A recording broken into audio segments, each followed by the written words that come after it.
एक गांव में एक बहुत ही तपस्वी और प्रख्यात साधु महाराज रहा करते थे। उसी गांव में उनका एक छोटा सा मठ भी था, जिसमें वह और उनके कुछ शिष्य भी रहते थे। वह प्रतिदिन वहां प्रवचन दिया करते थे, साधना करते थे। गांव के लोगों का उनके शक्ति और ज्ञान पर अत्यंत विश्वास था, जिसके कारण वह हमेशा उनकी सभा में आते थे और उनके प्रवचनों को सुना करते थे। प्रवचन होने के बाद तपस्वी साधु अक्सर लोगों से उनकी समस्याओं को जानकर उनका हल बताया करते थे। हमेशा की तरह एक दिन साधु सभी की समस्याओं को सुन रहे थे। तभी उसी सभा में उपस्थित एक गरीब किसान तपस्वी साधु के समक्ष आकर हाथ जोड़कर कहता है कि हे महाराज, आप सभी समस्याओं का हल ढूंढकर दे देते हैं। मेरी भी एक ऐसी ही समस्या है,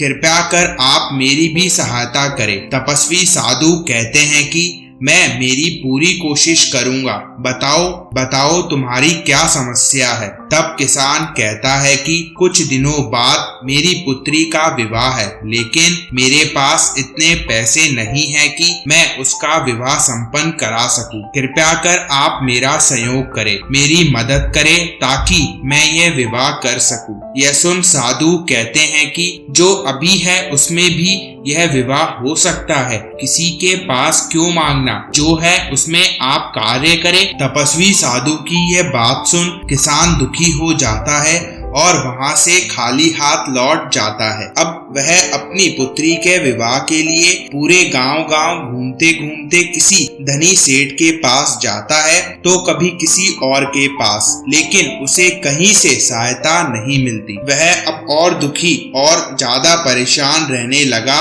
कि भला इतने से पैसों से मैं मेरी पुत्री का विवाह कैसे करूंगा, यह काफी नहीं है। अब वह इसी चिंता में डूबा रहता था। कुछ दिन बीत जाने पर किसान ऐसे ही घूम रहा था, तभी तपस्वी साधु उसे मार्ग में ऐसे भटकते देख लेते हैं और स्वयं के पास बुलाकर कहते हैं कि क्या हुआ, तुम इतने चिंतित क्यों हो। यह सुन किसान कहता है कि एक गरीब बेसहारा पिता और क्या कर सकता है। मेरी पुत्री का कुछ दिन में विवाह है और मेरे पास पर्याप्त धन नहीं है कि मैं उसका अच्छे से विवाह कर सकूं। मैंने सबसे मदद मांगी, मैं सबके पास गया, लेकिन किसी ने मेरी सहायता नहीं की। अब तो मुझे कोई रास्ता भी नजर नहीं आ रहा है। मैं ये नहीं समझ पा रहा कि मैं क्या करूं। आपने भी मेरी सहायता करने से इनकार कर दिया, मैं अब कहाँ जाऊं। इतना कहकर किसान रोने लगता है। उसकी ये दशा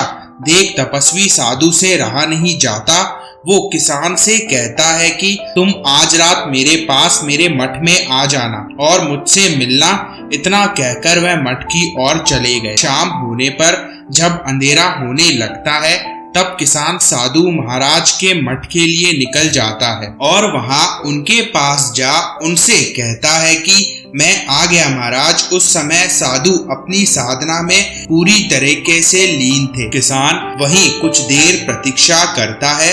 साधना से उठकर वह किसान से कहते हैं चलो मेरे साथ। वह उसे अपने साथ एक पेड़ के पास ले गए, जहां से वह उपदेश देते हैं और वहां जा किसान से कहते हैं कि पेड़ की जड़ों के पास थोड़ी खुदाई करो। यह सुन किसान ठीक वैसा ही करता है जैसा कि गुरुजी ने कहा था। वह पेड़ के जड़ों के पास खुदाई करने लगता है। तभी अचानक उसके मुख पर हल्का सा प्रकाश पड़ता है। अंधेरे में मिट्टी में से निकलती है रोशनी आसपास फैल जाती है। यह देख किसान आश्चर्यचकित हो जाता है कि भला इस मिट्टी में ऐसा क्या है जो इस अंधेरी रात में भी इतना प्रकाश डाल रहा है। वह हैरान होकर साधु से पूछता है कि हे महाराज, ये आखिर क्या है जो इतना चमक रहा है। यह सुन साधु कहते हैं कि पहले उसे निकालो। किसान उसे निकालकर हाथ में ले लेता है और पुनः उसकी तेज रोशनी देख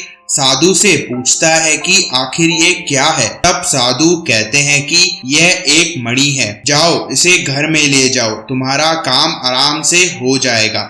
इस विवाह में कोई अड़चन नहीं आएगी, लेकिन विवाह होते ही तुम्हें इसे वापस यहाँ आकर रख देना है। साधु की बात सुन किसान खुशी से भर जाता है और वापस अपने घर की ओर लौट जाता है। कुछ दिन बाद जब उसकी पुत्री का विवाह संपन्न हो जाता है, तब वह खुशी खुशी आकर साधु को धन्यवाद देता है और उनको वह मणि वापस कर देता है। तपस्वी साधु उस मणि को लेकर वहीं एक तरफ रख देते हैं और ध्यान में लीन हो जाते हैं। उस चमत्कारी मणि को इस तरह रखते देख किसान बहुत हैरान होता है कि भला वह इसे ऐसे क्यों रख रहे हैं। अब किसान के मन में यह बात आने लगती है कि पक्का इन तपस्वी साधु के पास कोई बहुत बड़ा मूल्यवान वस्तु है, जो वह इस कीमती मणि को कोई महत्व नहीं दे रहा है। वह यही सोच तपस्वी साधु से पूछता है कि महाराज, आप इस कीमती मणि को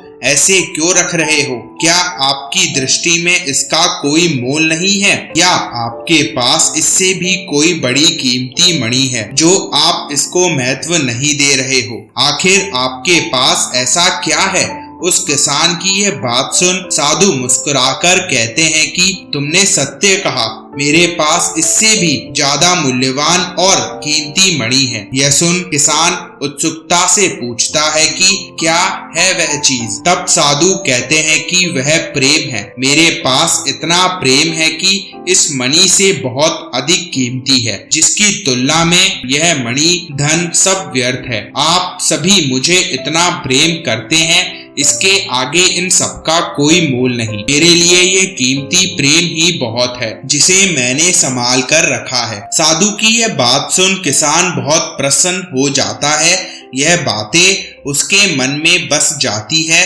वह समझ जाता है कि यह धन दौलत सब कुछ बस मन का मोह है और यह जीवन में सुख नहीं देते। जो वास्तव सुख और खुशी है वह महाराज द्वारा बताए प्रेम रूपी रत्न में है। और तब वह कहता है कि महाराज, मुझे भी यह कीमती रत्न दीजिए। अब मैं भी इस प्रेम रूपी रत्न को रखना चाहता हूँ। वास्तव में इन सबके आगे सब व्यर्थ है। व्यक्ति की सच्ची भक्ति, सच्चा मन और प्रेम ही असली धन होता है। यह प्रेम रूपी धन आप जितना भी देते हैं उससे कई ज्यादा आपको यह मिल जाता है। यह तो प्रतिदिन बढ़ता ही जाता है। साधु कहते हैं कि यदि हर व्यक्ति समझ जाए कि सबसे बड़ा धन प्रेम है, तो वह फिर स्वयं को कभी भी गरीब या कभी भी छोटा नहीं समझता। लेकिन जो धन के पीछे भागता है वह हमेशा दुखी रहेगा। अपने पास यह चंद सिक्के नहीं, प्रेम का धन रखो। गुरु की यह बात सुन किसान प्रसन्नता से भर जाता है और वहां से लौट जाता है।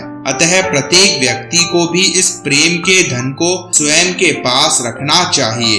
आपके भीतर की यह करुणा और स्नेह आपको सभी के साथ जोड़े रखेगा। आप एक दूसरे का भला कर पाएंगे। लेकिन अगर आप इसका त्याग कर धन के पीछे भागेंगे तो न कभी स्वयं खुश रहेंगे और ना दूसरों को खुश रख पाएंगे।